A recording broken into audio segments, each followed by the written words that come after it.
Hamzah mengucapkan banyak terima kasih atas segala bantuan yang telah diberikan kepada RSUD Depati Hamzah. RSUD Depati Hamzah, Ika sehat, kami tersenyum. Wassalamualaikum warahmatullahi wabarakatuh.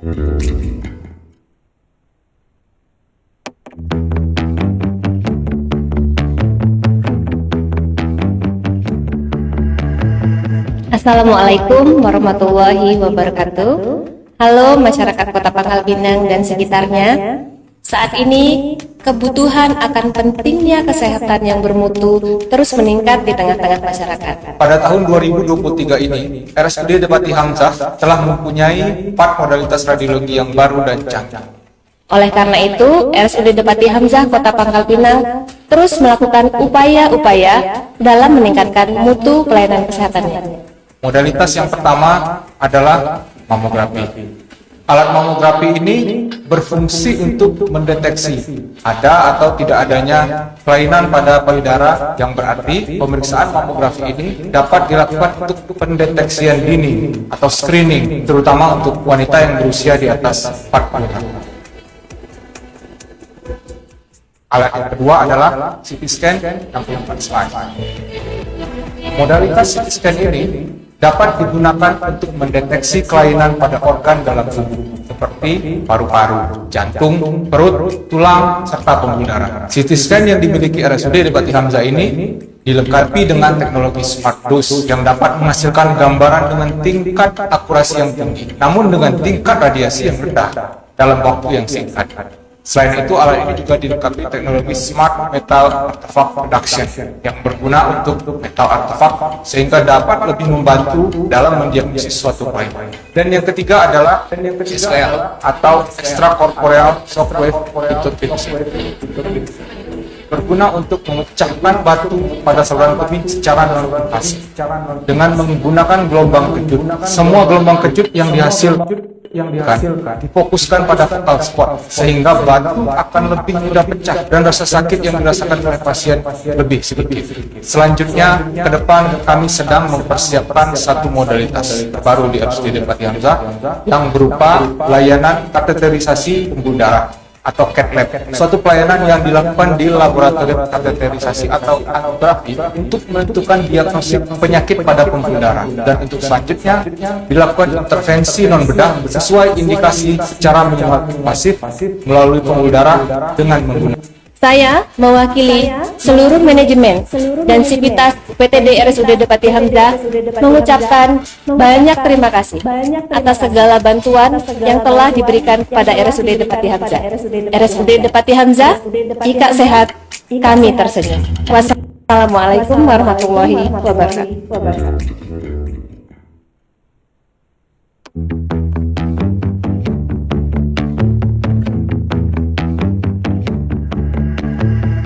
Assalamualaikum warahmatullahi wabarakatuh.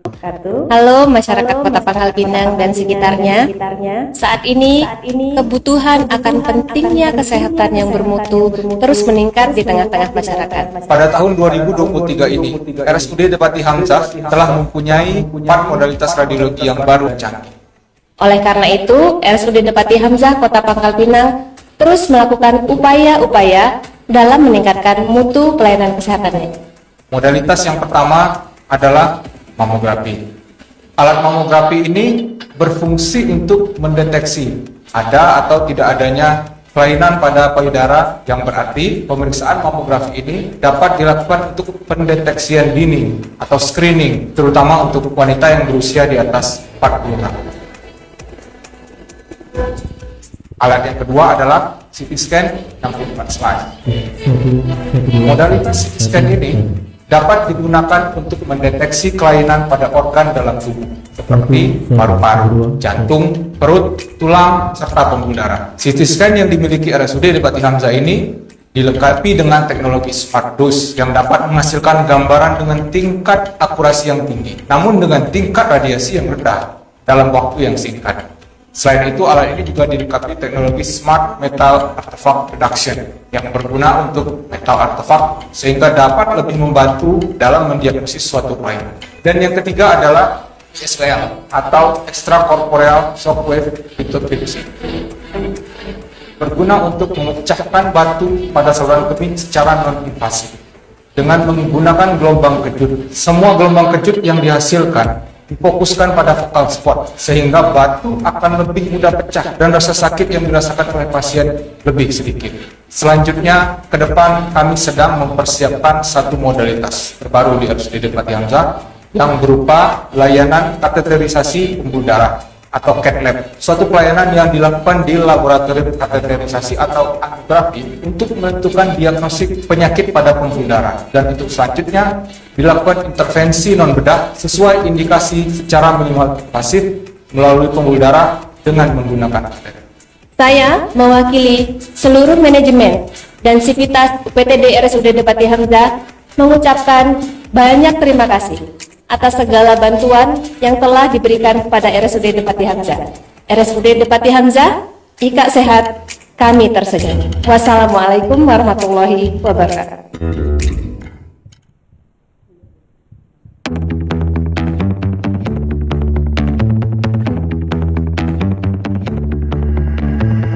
Assalamualaikum warahmatullahi wabarakatuh.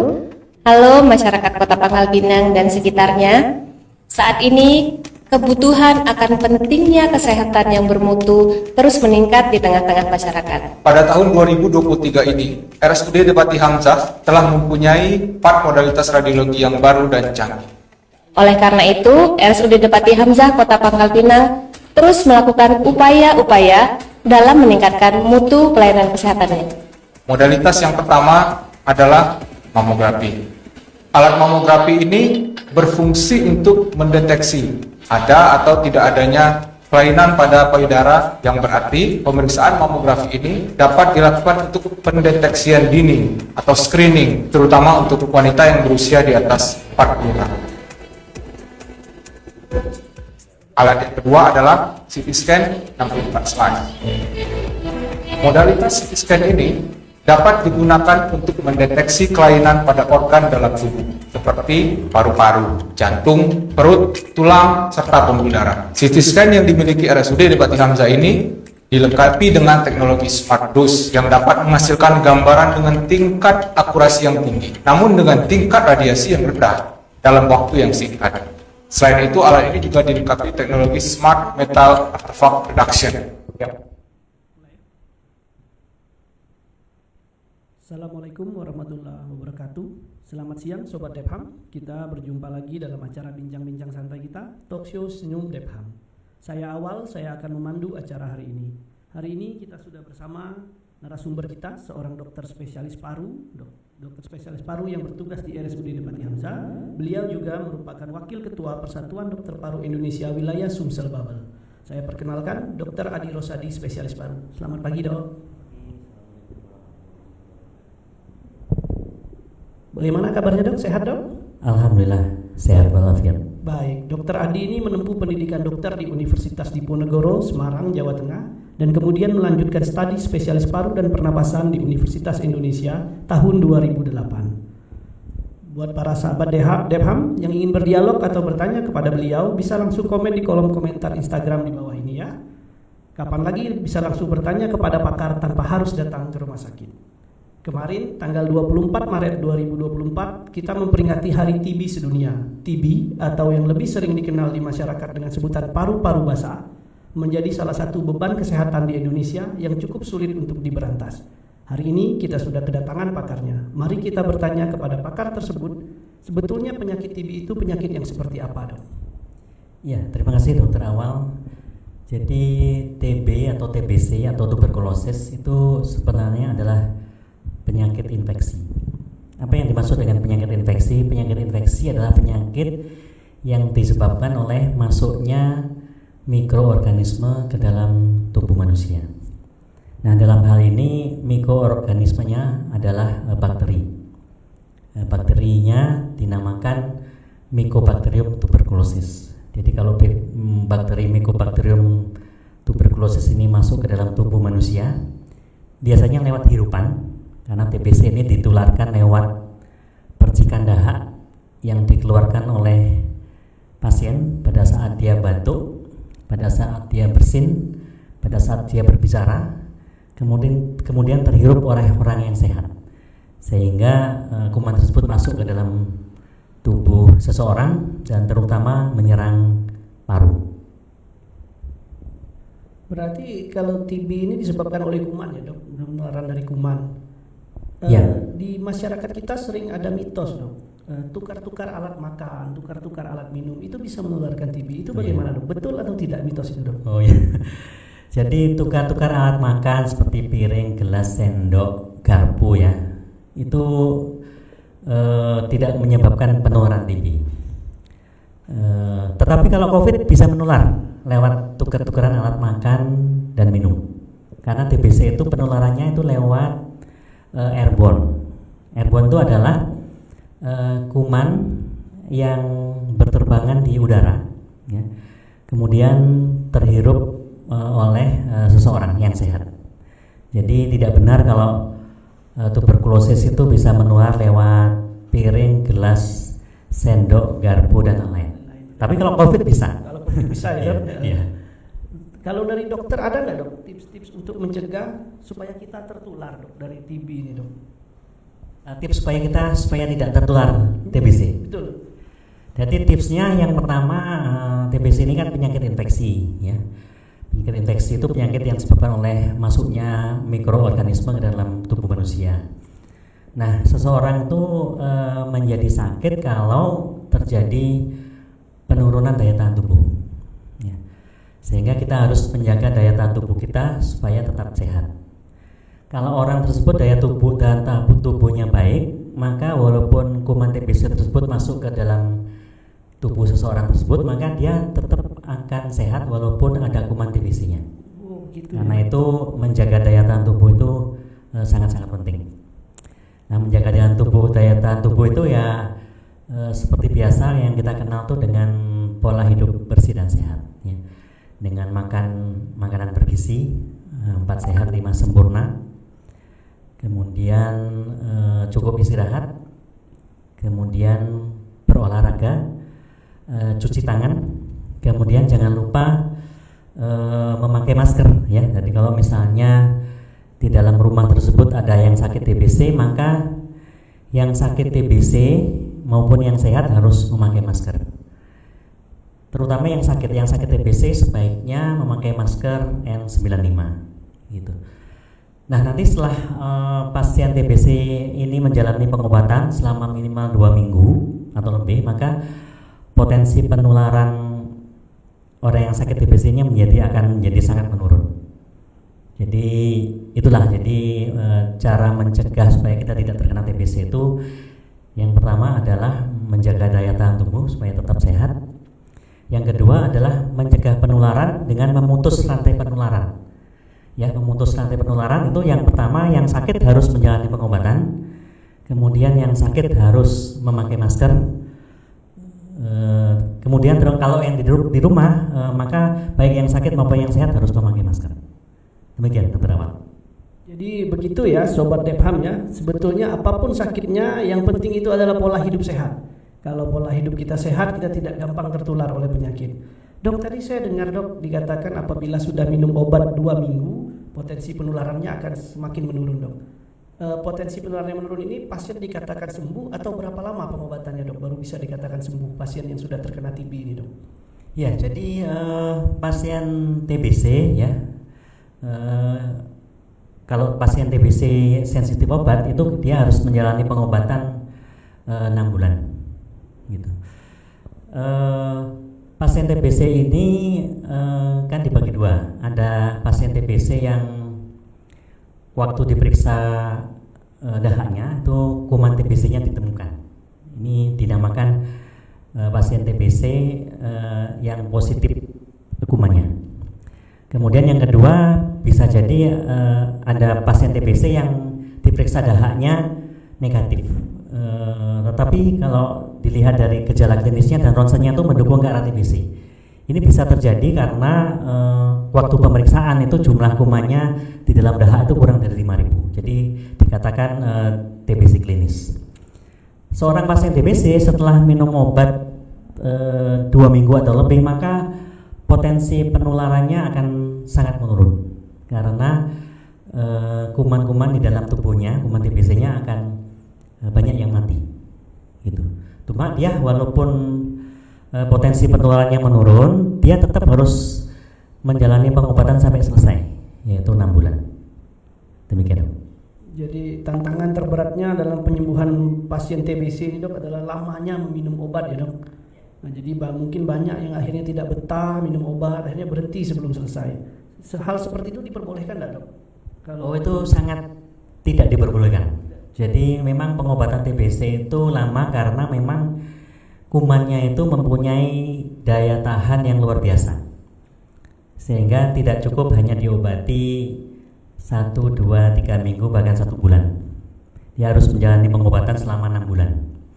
Dan kalau orang seringkali kadang-kadang seseorang sudah merasa baik karena minum obat TBC, misalnya setelah 2 minggu minum obat, 1 bulan minum obat, dia batuknya sudah berkurang, dia merasa sehat, berat badannya naik, ya. Kemudian karena merasa sehat, orang tersebut kadang ingin menghentikan sendiri karena dia menganggap, mengapa saya harus minum obat terlalu lama, nanti ginjal saya akan terkena penyakit. Banyak mitos seperti itu yang beredar. Nah, itu yang harus dihindari karena obat TBC ini pada seseorang yang sebelumnya sehat itu aman untuk ginjal maupun liver, gitu, sehingga dia harus menjalani pengobatan selama 6 bulan. Kalau dia putus di tengah jalan, maka kuman yang mati ini tidak 100%, tidak 100% mati. Ada yang masih hidup, lah ini nanti akan menjadi aktif kembali, sehingga orang yang putus obat tersebut nanti akan kembali mengalami gejala TBC, ya, batuk, ya, kemudian demam, berat badan menurun, kemudian keringat malam hari, gitu. Jadi dia akan menjadi sakit TBC lagi. Dan kalau putus obat karena kumannya sudah pernah terpapar obat, maka nanti dikhawatirkan orang yang putus obat nanti akan terkena TBC yang namanya TBC resisten obat atau TBC kebal obat, yang kita kenal dengan nama MDR-TB, ya, multiple drug resistant TB. Jadi sangat tidak dianjurkan untuk menghentikan pengobatan sendiri sebelum diputuskan sehat oleh dokter. Jadi sebelum menjalani pengobatan 6 bulan tidak boleh menghentikan sendiri pengobatannya. Nah, begitu ya, Sobat Depham sudah mendengar sendiri langsung dari pakarnya kalau tidak boleh menghentikan pengobatan TB sebelum 6 bulan. Karena apabila pengobatan TB itu di stop, maka akan timbul multi drugs resistant tadi, sehingga nanti pengobatannya akan lebih lama dan lebih mahal lagi biaya untuk negara. Pengobatannya lebih sulit diobati dan pengobatannya menjadi lebih lama, gitu. Otomatis kalau lebih lama biaya, karena pengobatan ini kan gratis, berarti tanggung negara akan lebih membengkak ya, Dok. Oh iya, karena obat TBC untuk TBC kebal obat itu namanya obat TBC lini kedua.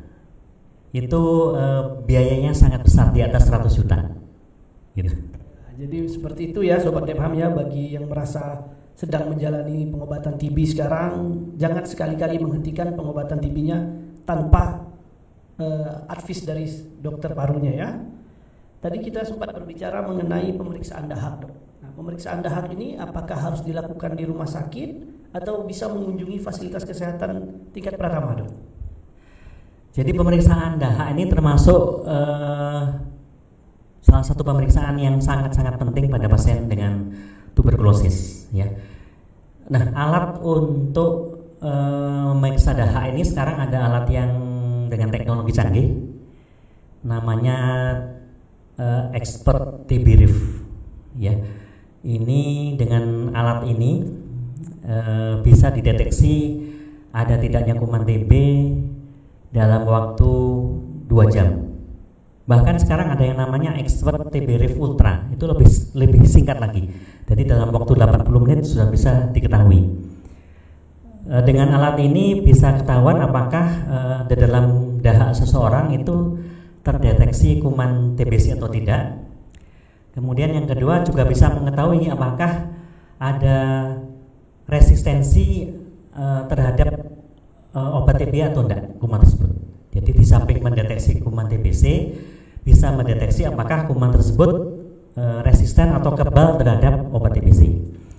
Nah, pemeriksaan dengan alat yang namanya Gen Expert TB Rev ini sudah bisa diperiksa di puskesmas. Ya, jadi memang ada bantuan dari Kemenkes alat ini, sehingga sekarang di Bangka Belitung ini banyak puskesmas yang sudah bisa melakukan pemeriksaan ini di samping di rumah sakit. Cuma kalau kebetulan di puskesmas tersebut belum dapat bantuan alat ini, maka dahaknya harus dirujuk untuk diperiksa di puskesmas tetangganya atau dikirim ke rumah sakit. Begitu dong. Berarti puskesmas di wilayah Bangka Belitung ini sudah canggih-canggih lah kurang lebih. Ya, sudah banyak alat ini disediakan di puskesmas. Harusnya dengan kondisi seperti sekarang mungkin kita bisa menuju di mana TB itu bisa dihapuskan, sama seperti tema World TB Day 2024 yaitu We Can End TB dong. Kita bisa mengakhiri TB dong. Tadi kan kita ada berbicara sedikit mengenai gejala ya dok. Kapan dok? Gejala apa yang muncul dan kapan sampai seseorang pasien itu harus datang ke rumah sakit atau ke fasilitas kesehatan dok? Gejala seperti apa dok? Ya, jadi gejala TB ini dibagi dua dokter Amal. Ada gejala khas TB atau gejala klasik TB. Itu adalah batuk lebih dari 3 minggu. Apalagi kalau disertai dengan batuk darah. Batuk darah adalah seseorang yang batuk kemudian di dalam dahaknya terdapat darah. Kemudian demam yang tidak terlalu tinggi atau istilah orang itu meriang.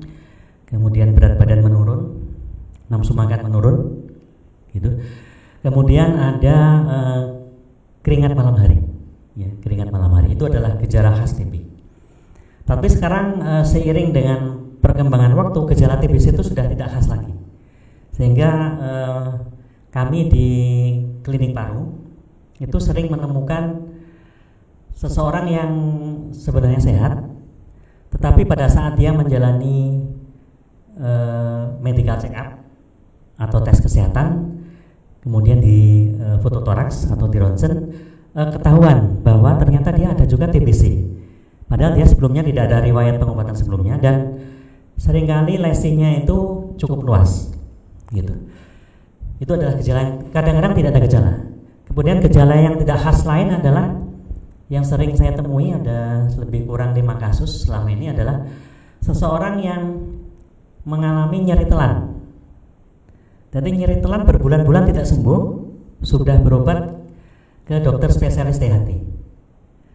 Nah setelah itu baru dipikir untuk melakukan pemeriksaan fototoraks. Ternyata ada TBC paru. Jadi setelah diobati setelah minum obat TBC 2 minggu lebih, nyeri telannya hilang. Gitu. Apalagi kalau pasien-pasien dengan penyakit lain, kadang-kadang tidak khas, misalnya pasien dengan penyakit gula atau diabetes mellitus, kadang-kadang gejala batuknya tidak khas.